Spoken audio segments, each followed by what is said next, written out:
Hey everyone, back again. Let's finish off Eichmann in Jerusalem from chapter 13 till the end, including the epilogue. Now, before jumping into it, how you know the drill, go check out the previous episodes if you haven't already. Follow me on other platforms. Contribute to one of the organizations I've listed below. That would be really fantastic if you could do that. And yeah, let's jump into chapter 13 here. And in the last episode, we looked at the various ways in which parts of Europe began the processes of deporting Jewish people to the concentration camps to eventually be killed, most of them. And now we start with chapter 13, the killing centers in the East. The East referred to Poland in this context, Poland, Baltic states, and occupied Russian territory. Now, one of the other things we're going to get into here, at least toward the end, is a little bit more detail about the trial and the illegality around the trial, around Eichmann's arrest, without saying that therefore he didn't deserve to have this kind of trial, but the specific implications of having a trial held in Israel, which is meant to be the Jewish state, to try somebody who had specifically targeted Jews. Now, the actual details of that we've already demonstrated were not so neat. At least Eichmann's anti-Semitism was not so clearly on display. But in any case, the question that Hannah Arendt encourages us to ponder or to ask is whether or not it was possible for Eichmann to have a neutral, objective, bias-less trial in a state for the Jewish people whom he is being charged with having committed genocide against, or if the situation should have been that he should have been tried by an international court comprised of various people from all of the countries in which he played a part in deporting Jews to their death or to Palestine. Now, as far as the East goes, his connection to the East, his connection there was weak at best. This didn't stop the court, though, from welcoming a litany of witnesses to describe the horrors there without having any bearing on the case. And again, this contributes to the spectacle element of the Eichmann trial, where it was meant to be a show trial demonstrating the horrors of the Holocaust that actually had nothing to do with Eichmann's trial. Now, does this mean that the Jewish people were not allowed a venue to air their experiences so that others can bear witness to what happened to them? No. Is a court trial the place to do that? No, absolutely not. And again, because I have to be totally clear about this, and I want to be totally clear about this, of course he was guilty. And we knew this before the trial even happened. I wasn't alive at the time, but people obviously knew it. Now, all of these witnesses, or at least this detail, encourages us to ask, could this court be impartial? Obviously not. Eichmann was guilty. Obviously, he was guilty. But he was deemed guilty before he was even had his day in court. I mean, his guilt is what motivated his illegal kidnapping in the first place. They wouldn't have done that unless they were pretty sure he was guilty. And everyone knew it. Even though his name barely appeared, if it appeared at all, during the Nuremberg trials, despite this court trying to sell him or paint him as this architect behind the final solution. Now, Hannah Arendt, in a quippingly way, in a sarcastic way, points to the fact that because Eichmann had learned about the Jews, Jewish history, Jewish culture, Jewish aspirations, because he was part of Jewish affairs, he had learned about them by cooperating with Zionists and by reading Zionist texts, those Jews who wanted to leave Europe and settle somewhere else. Arendt says about this sarcastically, well then, who could better be qualified to try him than these three judges who had all been Zionists since their early youth? And she's saying this to be sarcastic and to encourage us to ask, what were Eichmann's connections to the Zionist movement, and how were Zionists treated differently than other Jews in Nazi Europe? Well, Nazi Europe, Nazi-occupied Europe, those European countries, you know what I mean? Not to mention his illegal arrest again, right? Because, this was, obviously messed up. This was done under the pretense of his having murdered 6 million Jews. And this is well known, of course, before he was actually kidnapped.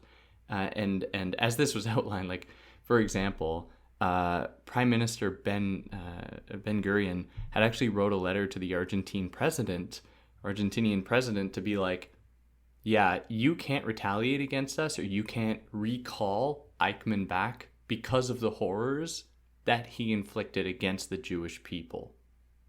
And of course, the Argentinian president wasn't going to resist this, and they didn't, but it was clearly it was still illegal nevertheless.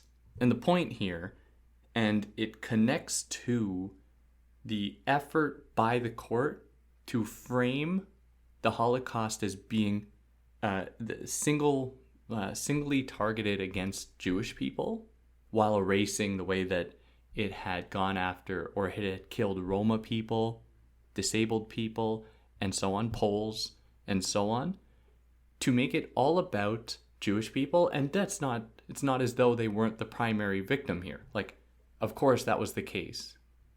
But in doing this, what happens is, and this was one of Hannah Arendt's more infamous points, is that they tried this case as a crime against Jews instead of a crime against humanity, which, in the case of genocide, is a crime against humanity. It's not a crime against a certain people. And if we lose sight of that, then we lose sight of the very value of humanity that we should all be protecting, or trying to protect. And in the case where Eichmann is abducted, his humanity is taken away. His rights are taken away, which Hannah Arendt is like, yeah, he's a Nazi, but he's still a human, which is we still need to acknowledge that. And as soon as we start taking away people's rights, this is a dangerous slope to leading to another horrible thing like the Holocaust.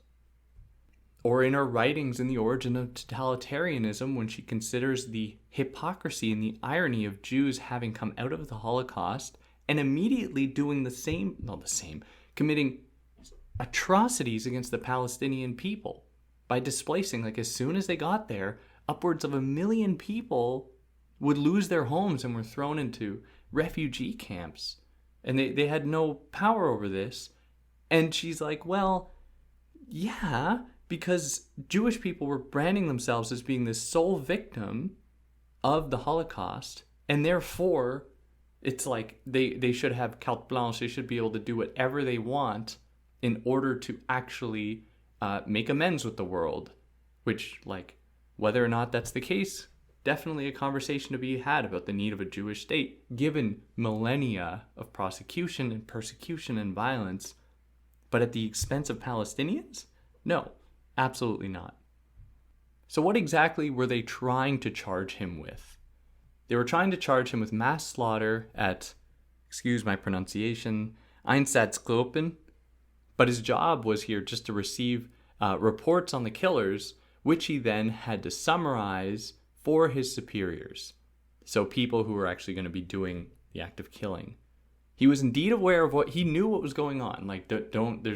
No one was questioning that, but his role in it was hardly an actor, a direct immediate actor in what he was being charged with, that is mass slaughter. He was a cog in the machine, even though Hannah Arendt encourages us to move beyond just thinking of it in those terms.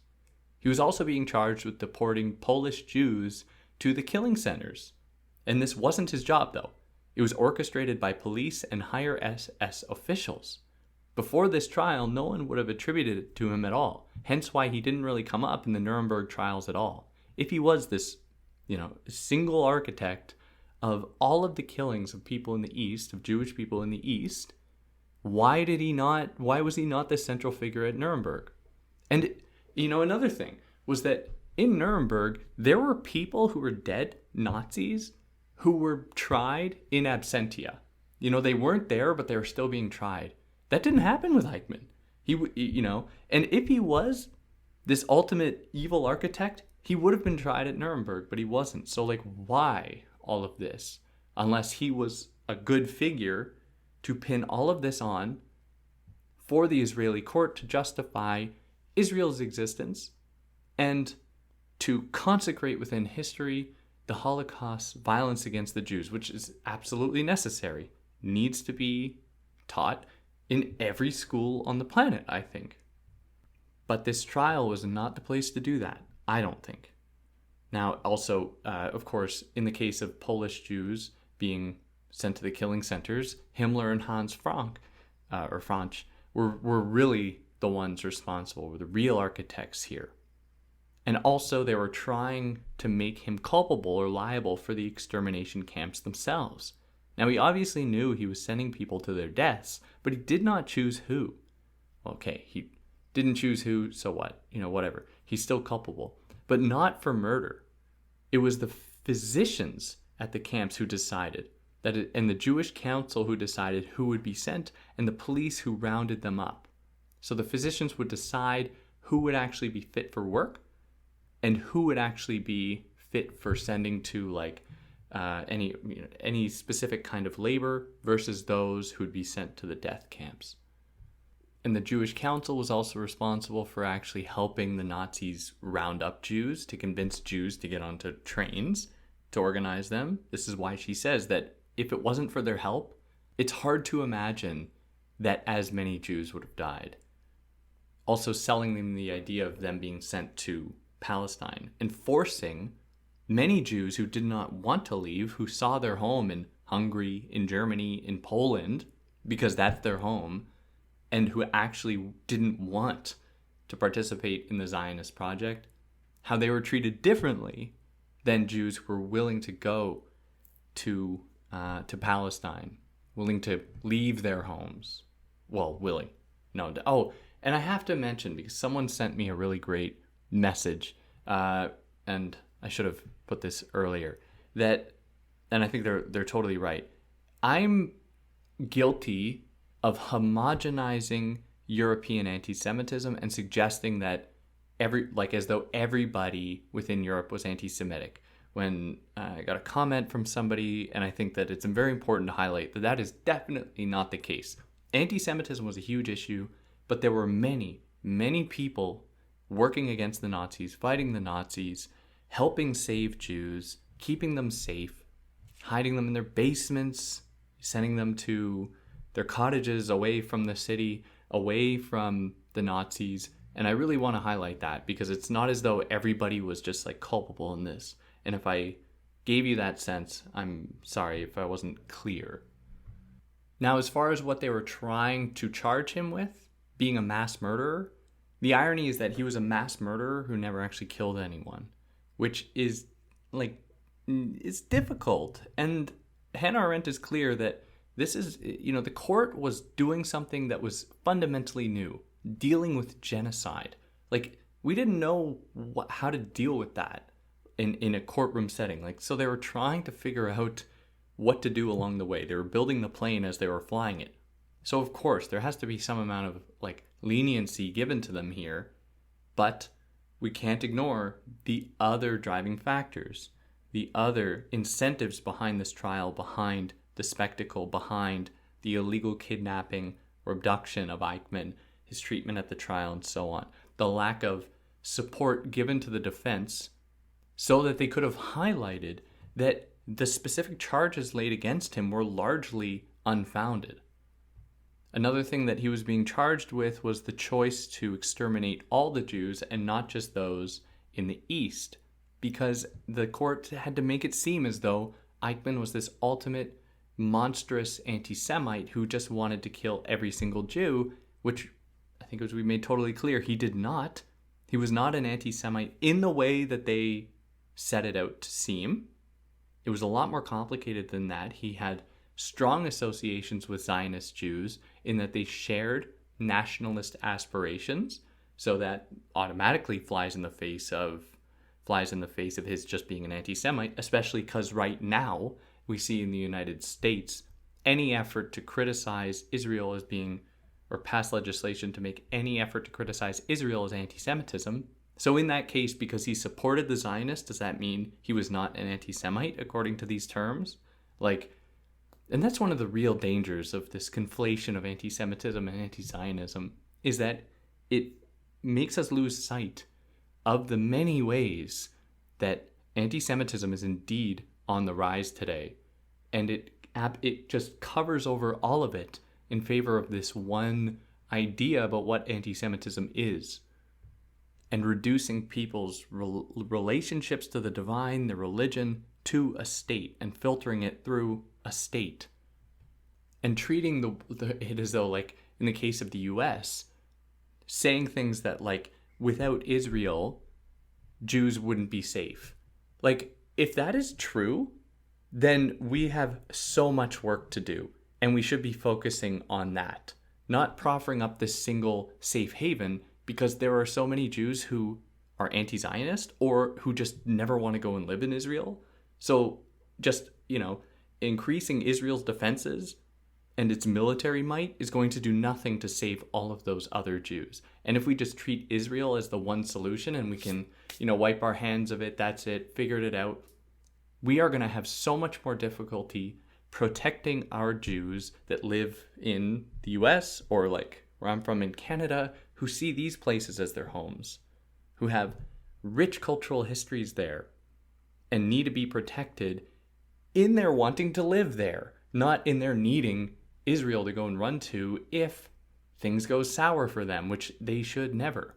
And it's also like, these are the same ultra-right wingers who are like, had nothing wrong with Charlottesville and with white supremacists screaming in the streets about how Jews will not replace them. They had no problem with that. In fact, they were willing to defend it. Or Marjorie Taylor Greene and the Jewish space lasers thing.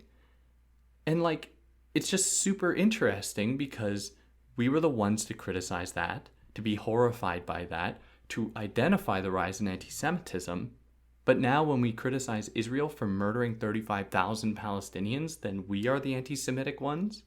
Like, what? Anyways, how do you really feel about this, David? Now, the last point that they relied on focused on the final solution, but specifically that in the East, where Jews were killed as early as 1939, before the court even recognized that Eichmann was involved, that Eichmann had any role to play, because he only found out about it a couple of years later. But these actions, the violence being inflicted against Jewish people in Poland, in Hungary, in Romania, predated his involvement. Now, discrimination against Polish Jews, like it predated Eichmann being in Germany, where they had to wear the letter P. So Polish Jews were branded with the letter P even before he had any role to play here. And then in the final years, because Auschwitz was in Poland, of course, like the horrors, the ramping up of the death chambers, absolutely horrendous. He had no part to play in that, like any direct part to play in that at all. And his point, Arendt's point, is to say that Eichmann is still culpable. Like, she's not denying that. And the punishment is appropriate, but not on the terms the court worked from. And not, in the kind of spectacular way it laid out. And that puts us here into chapter 14, Evidence and Witnesses.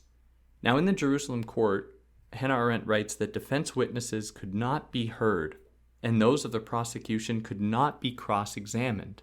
So this is totally unfair, that he couldn't have his defenses. He couldn't have witnesses on his side, and witnesses for the prosecution could not be cross-examined. The same was true at Nuremberg, where the defense had insufficient resources to comb through documents and information.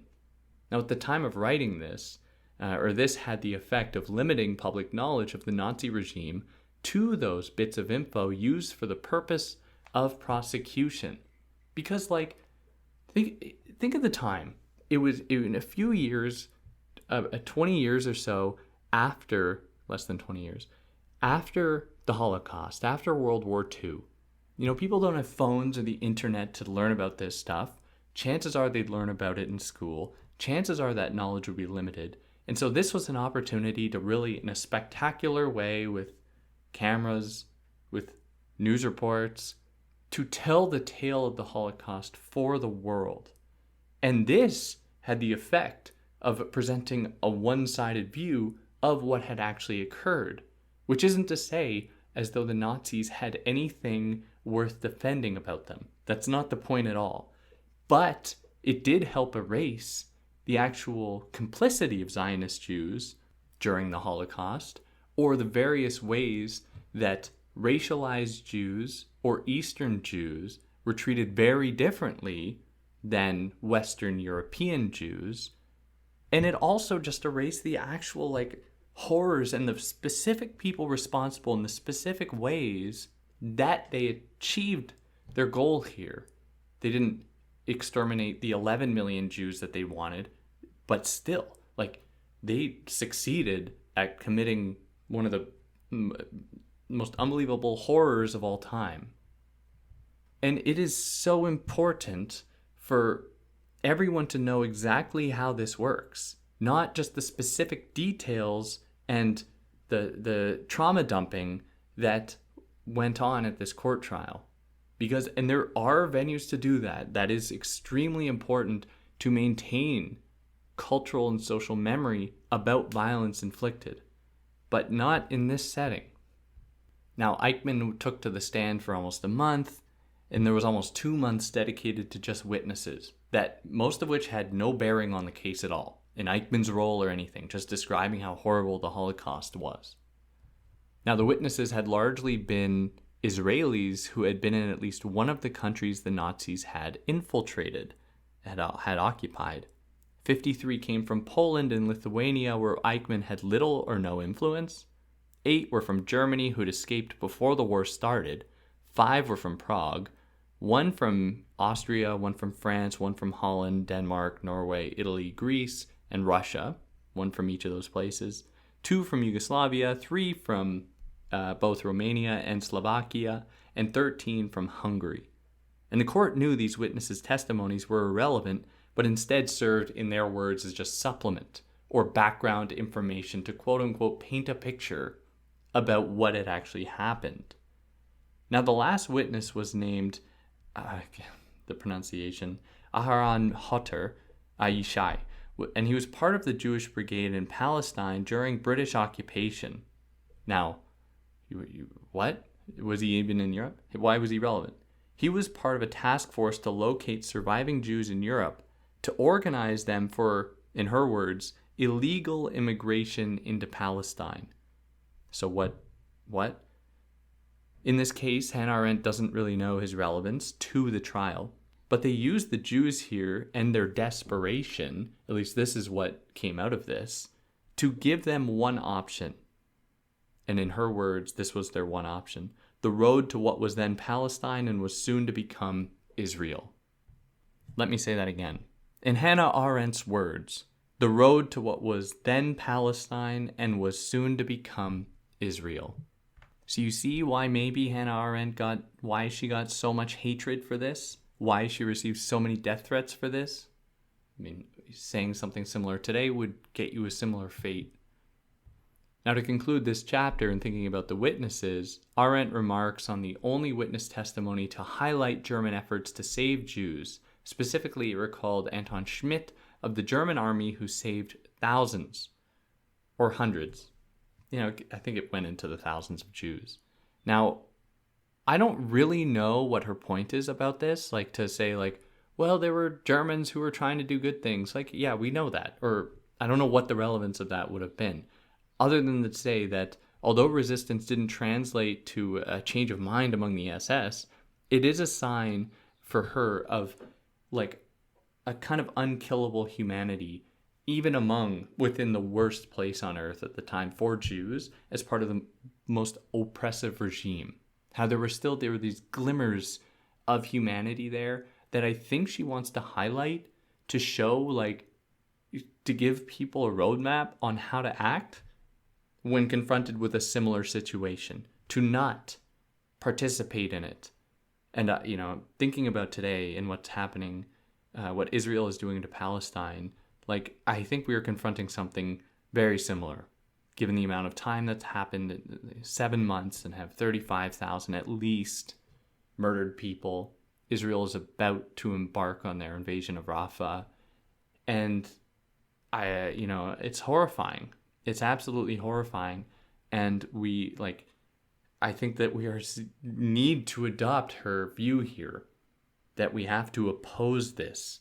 We have to oppose it with any way we can to try and stop Israel from murdering more people. To save them, but also to demonstrate, the humanity and what humanity means in the face of oppressive regimes. And that puts us here into chapter 15, Judgment, Appeal, and Execution. After the war, Eichmann was detained and interrogated by the Allied forces, and then he escaped. And they could never really confirm his identity, so he was able to get out. And when the Nuremberg trial was underway, he was like, now's the time. In 1946, he's like, I have to leave.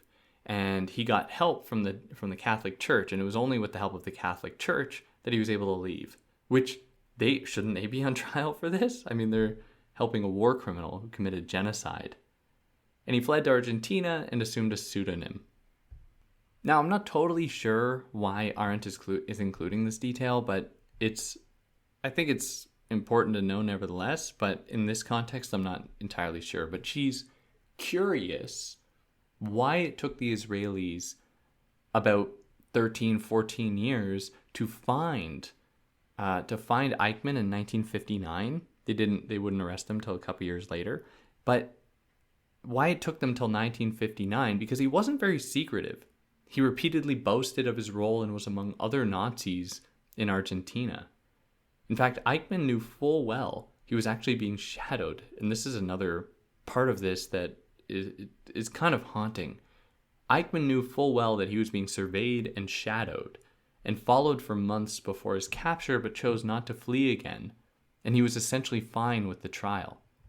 He said that he was tired of actually being anonymous. He was tired of his anonymity. And he even offered to hang himself to liberate German youth from the guilt of their father's actions. And he put up no resistance at all after he was arrested. He wanted this to happen. And it wasn't because he wanted it to happen that it happened, that he was arrested, that he was illegally detained and deported. He didn't turn himself in, but he didn't put up any resistance when this happened. He could have tried appealing to his statelessness, could have tried appealing to the Argentinian government, but he didn't. And when he was detained, the Israelis got him to copy a pre-written letter consenting to his arrest, detainment, and trial. He denied their letter to instead write his own because he agreed with the terms, but wanted it to be his own. The point was to appease the Argentinian government for his being illegally kidnapped. Now, in the end, after the dust had settled at the end of the trial, Eichmann was found guilty of 12 of the 15 counts put against him, where the first count referred to was about, I don't know proper legal language. The first count was the killing of millions of Jews. The second count, placing Jews in conditions that resulted in their deaths. The third count, causing physical and mental harm to Jews. Fourth count, limit Jewish births. So 1 to 4 of the first 4 counts dealt specifically with his violence and actions against Jews. Now, the thing with counts 5 to 12 is that they do not specify genocide, which is bizarre, because Poles, Roma people, and disabled people were eradicated in the same way. So Hannah Arendt about this writes, all his acts against non-Jews were lumped together as crimes against humanity, whereas the crimes against Jews were treated just as that, as crimes against Jews. Which also, we should know why they went after Roma people as well. We should be offering Roma people their state to, make up for their many years of prosecution and violence. So specifically, charges 5 to 12 didn't deal with genocide. It clumped everything together. But count number 5 was kind of a recapitulation of the first 2 counts, that is killing millions of Jews and placing them in conditions that resulted in their deaths. The 6th count was about persecuting Jews on basis of race. The 7th count was the stolen property of the Jews. 8th count, committing war crimes. 9th count, displacing Poles. 10th count, displacing people from Slovakia. 11th count, displacing Roma people. 12th count, displacing children from Lidis and which was a Czech village. Or it might be Lidis.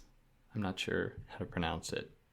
So, of this, Hannah Arendt writes that he was guilty of Roma extermination in exactly the same way as he was guilty of the extermination of the Jews. But that's not what this trial was about, which is why Hannah Arendt would come to argue that he should have been tried in an international court where Roma people could have been represented, Jewish people could have been represented, Poles could have been represented, the disabled community could have been represented as well. Now, in the face of his pretty certain death penalty conviction, Eichmann pleaded that he was not to blame because he didn't hate the Jews, which I think we've made sufficiently clear, at least not in the way the Israeli court was laying out. He was only following orders, was his plea. Now, in December 1961, he was sentenced to death. The next year, they tried to appeal with no success. Just a month later, they tried to appeal with no success. And in their remarks, the judges went further than the original court to paint Eichmann as the sole architect of the final solution, which the original court, in his original trial, was trying to do, but they really took on an extreme form when he tried to appeal his claim. They were like, because of his role in the final solution, this almost single autonomous architect behind it, there's no way we could accept this appeal. Now, despite pleas from the Central Conference of American Rabbis and profs at Hebrew University, he was hanged in May of 1962, where that was just 5 months after he was considered guilty, after he was found guilty, which was very hasty. Like he was put to death very, very quickly. Now, leading up to his hasty execution, he did not demonstrate fear nor remorse. He was calm. Even when he was walking to his actual execution, calm, tranquil, and he had accepted his fate.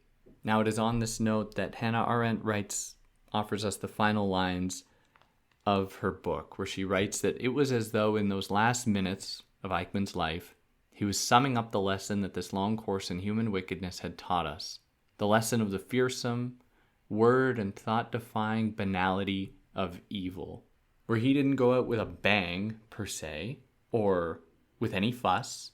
He, just following the orders that the court had given to him, had just done his thing without demonstrating any remorse, any sadness for saying goodbye to his family, to saying goodbye to himself.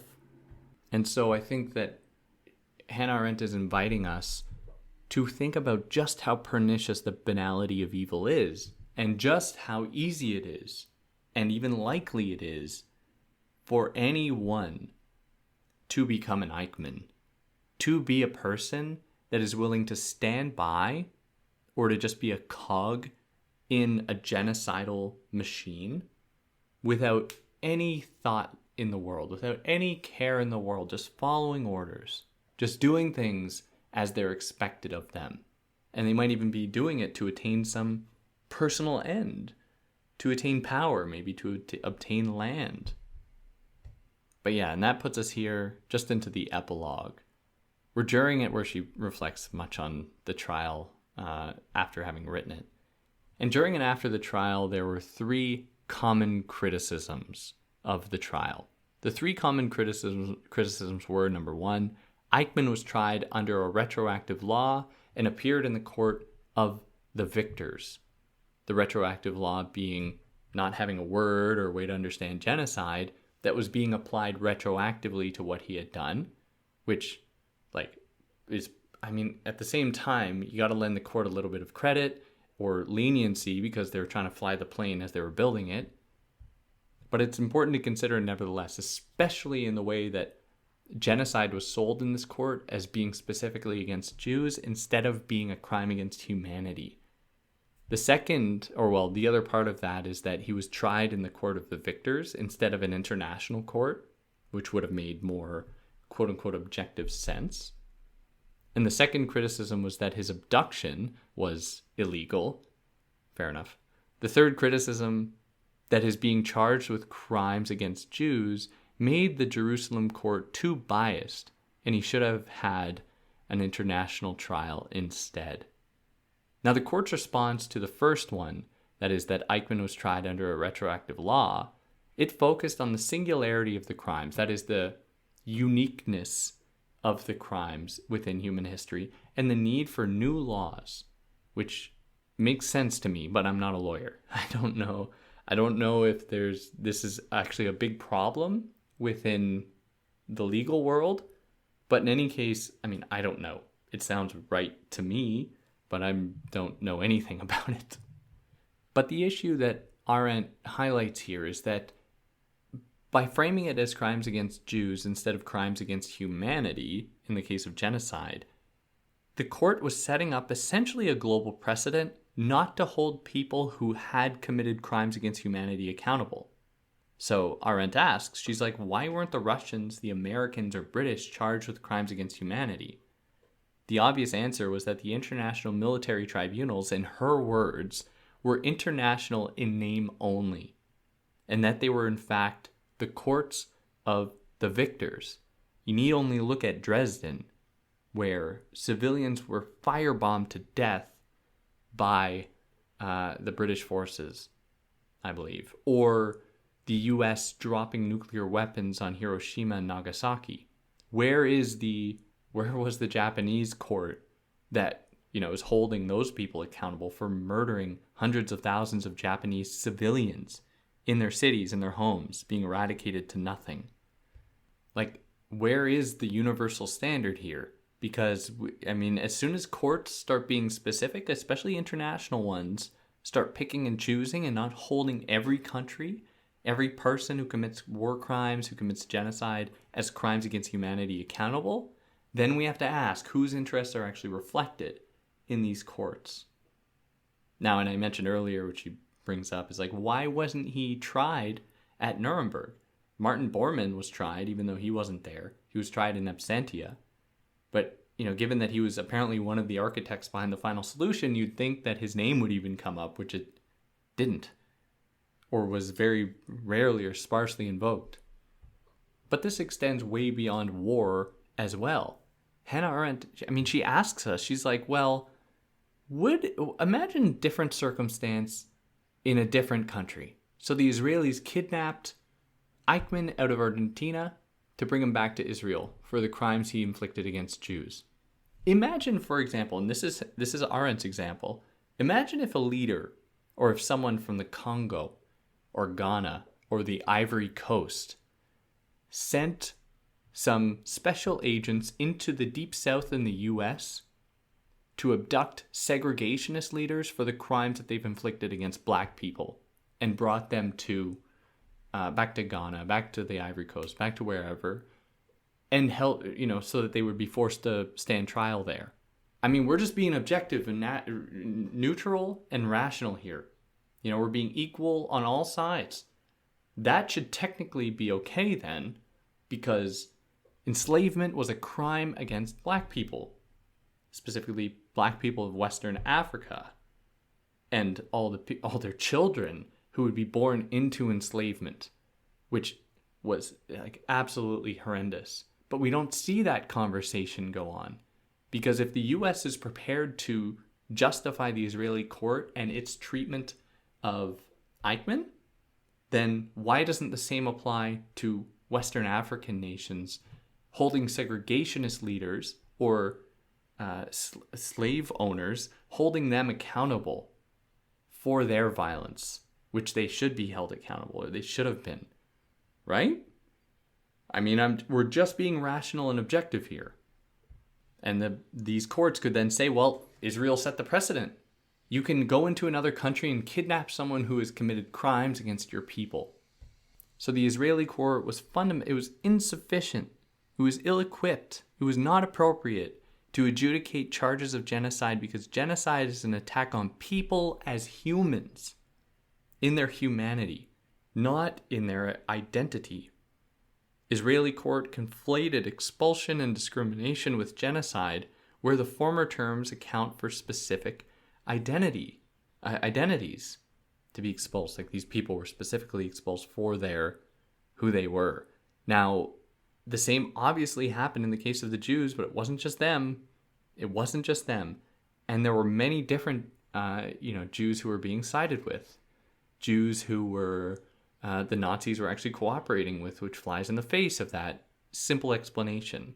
And the point, again, is not to say that there's anything redeemable about the Nazi Party or Eichmann. Like, absolutely not. But I think historically it's super important to actually understand all of the ways in which a Holocaust, a genocide, actually takes place so that it never happens again. So one of the things Adorno calls for in his thinking about education after Auschwitz, what do we have to learn to make sure that this never happens again?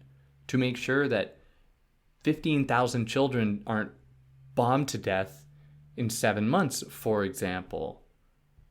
Now, in Arendt's words, she says that the very monstrousness of the events is minimized before a tribunal that represents one nation only. Where were the representatives for Hungary? Where were the representatives for Polish Jews, for Poles?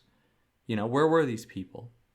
Head of World Jewish Congress even proposed an international court comprised of representatives from all nations affected by the Nazis, but Israel shut that down. Ben-Gurion was going to make sure that wasn't going to happen. Now, Arendt's plea is that so long as Israel frames the genocide as a specific attack against Jews, the world will not see the true victim to all genocides, and that is humanity. And as our weapons get more efficient on the earth and more deadly, we need an international court more than ever, one that is actually impartial and that is able and capable of holding the most powerful nations accountable in order to protect humanity, to protect people in their humanity, to guarantee that people's first right is the right to have rights, and that this is respected for everybody. That is, this international court cannot just represent certain nations trying to try certain people for crimes inflicted against them.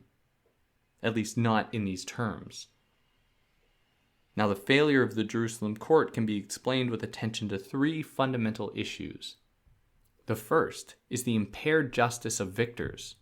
No witnesses for the defense and lack of sufficient resources and time to actually look through evidence and to create counterpoints, to cross-examine the prosecution's witnesses as well.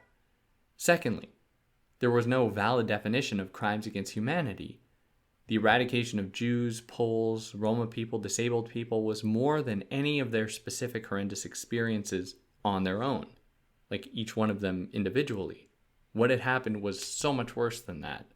And it's that logic of being able to dehumanize people to the point of eradicating them, of exterminating them, that needs to be accounted for and dealt with. Because Arendt is not convinced that that was sufficiently dealt with, and hence why these things can continue happening. Now, despite the court's claims, Eichmann wasn't a monster, right? Which connects to his, the treatment, or one of the other problems of the court was that he was treated as this kind of new criminal, like something that the world had never seen before, which we saw in Nuremberg. Like, those were the real architects, the absolute heads, the horrendous monsters that produced the Holocaust.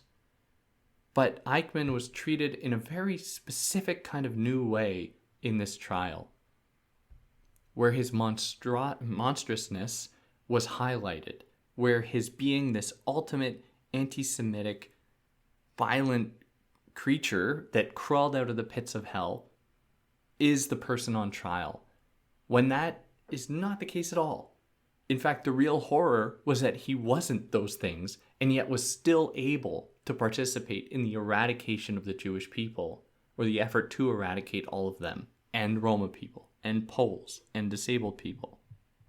Now, to conclude the epilogue, Arendt summarizes the whole trial as the judges acknowledging Eichmann's lack of decision-making power, but that he must nevertheless die because he's the ultimate monster to humanity, but really just to the Jewish people, which haunts Arendt so much, especially because she knows that the land that trial was taking place, as she said, was once recognized as Palestine, where people once lived, who had lost their homes, many of whom lost their lives to some of the first terrorist regimes there, run by Zionist Jews, murdering Palestinian people and expelling them from their land and homes.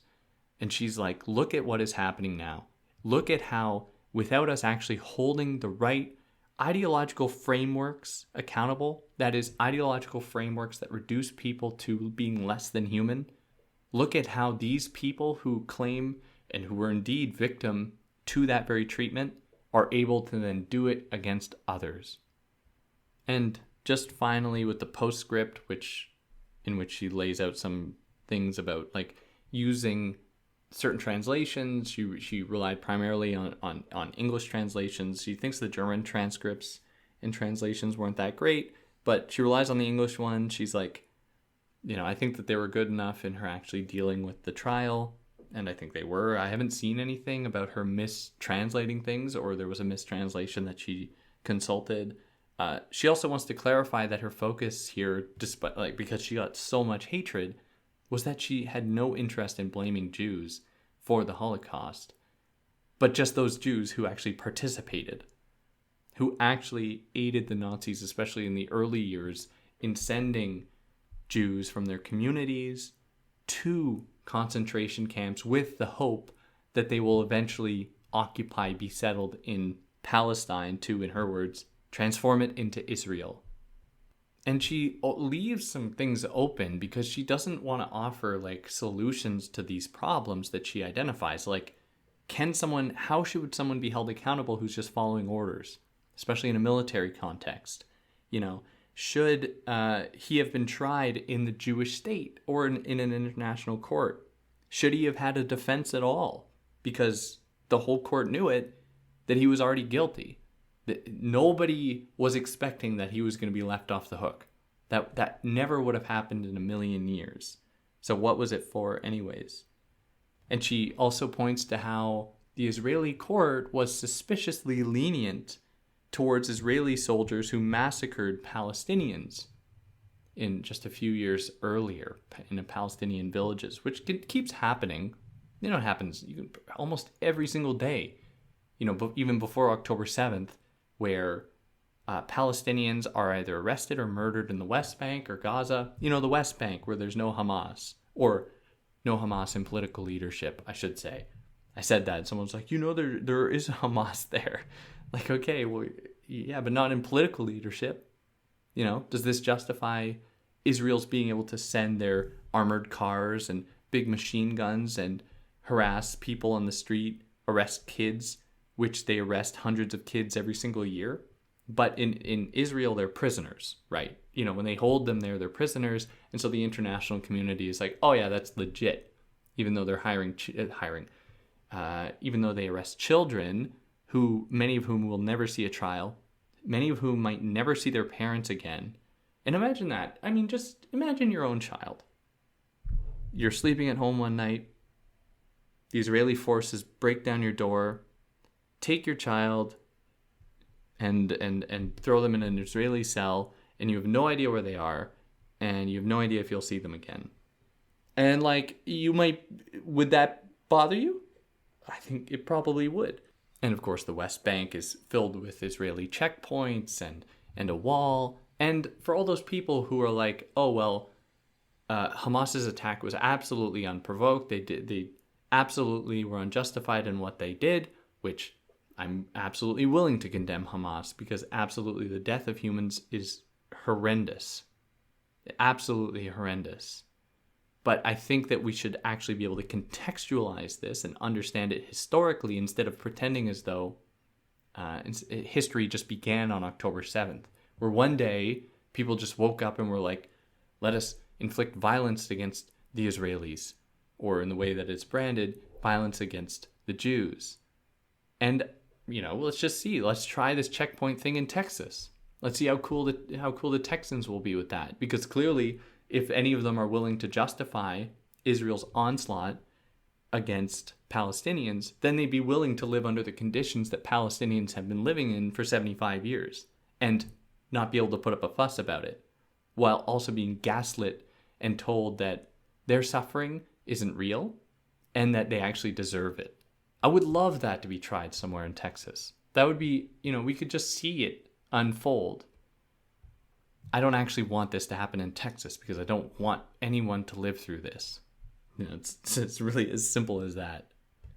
And this is why Israelism is such an important documentary. If you haven't seen it already, go and watch it, in that it just puts, or go watch Anthony Bourdain's episode when he travels to Palestine and Israel. And he goes from Israel and hanging out in cool cafes. And I often wonder if the people in cool cafes in Israel can hear the Palestinians screaming for help and crying for their, for God to welcome them, and for, crying while holding their child, their dead child's body. And I wonder if those cool Israelis, I hear them screaming. I often wonder about that. But in Anthony Bourdain's episode, when he goes to Israel and is hanging out in the cool cafes and then goes into Palestine and is seeing all of the abuse that Palestinians experience on a daily basis by the Israeli forces, by Israeli settlers, that it's horrendous, absolutely horrendous. And it's something that I'm just so convinced, as soon as you confront it, you see just how simple this situation really is, and how it's not ambiguous at all. That the Palestinians are victims here, and we need to rectify this. But yeah, anyways, if there's anything I got wrong or anything I excluded, I'd love to hear about it. And yeah, I hope you're all well. On that note, take care.